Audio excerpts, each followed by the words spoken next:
Squawk, mimi ni Lacho Blaze. Bana, unapoongelea ngoma ambazo zimehit town, huwezi kuacha goma la Ludoya pamoja na Dr. Mchongo, au sio? Bana, tambulisha ngoma yako Ludoya, au sio? Inakuaje? Naitwa Ludoya, all the way from the fucking Genshi. Tumeachia track yetu inafanya vizuri sasa hivi, inaitwa Penzi Jipya. Ndio track namba 1 sasa hivi street, yani ukitaka kuulizia track namba 1 ni Penzi Jipya mzee wangu. Unasemaje? Ya, no sana Penzi Jipya. Kwako Kidali, Penzi Jipya vipi, umeipokeaje? Penzi Jipya si nyimbo ambayo ina ujumbe fulani. Unajua hii ngoma ni ujumbe, ila watu wanashindwa kuelewa tu.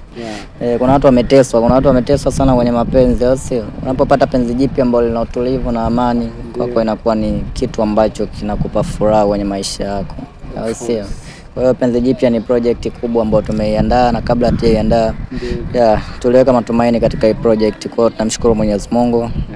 Na video itatoka soon. Tupo kwenye maandalizi ya kufanya video. Bwana, wakati tunatengeneza chorus, ni idea tu ilikuja au kuna pigo ulipigwa labda afu katafuta Penzi Jipya ukaamua tengenezee ngoma? Unajua Penzi Jipya lina maana kubwa sana. Na ukisikia neno Penzi Jipya, mtu anaweza kasikia kitu chepesi sana, lakini lina maana kubwa kama ukilifanua upande wa pili.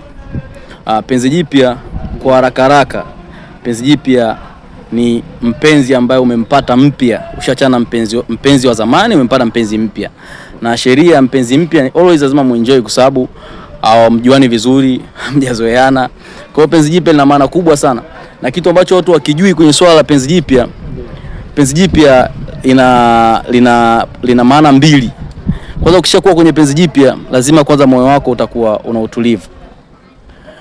Ukishakuwa na Penzi Jipya lazima akili yako itakuwa imara. Kwa sababu gani? Kwa sababu unafanya vitu kwa usahihi, kwa sababu unakuwa una furaha.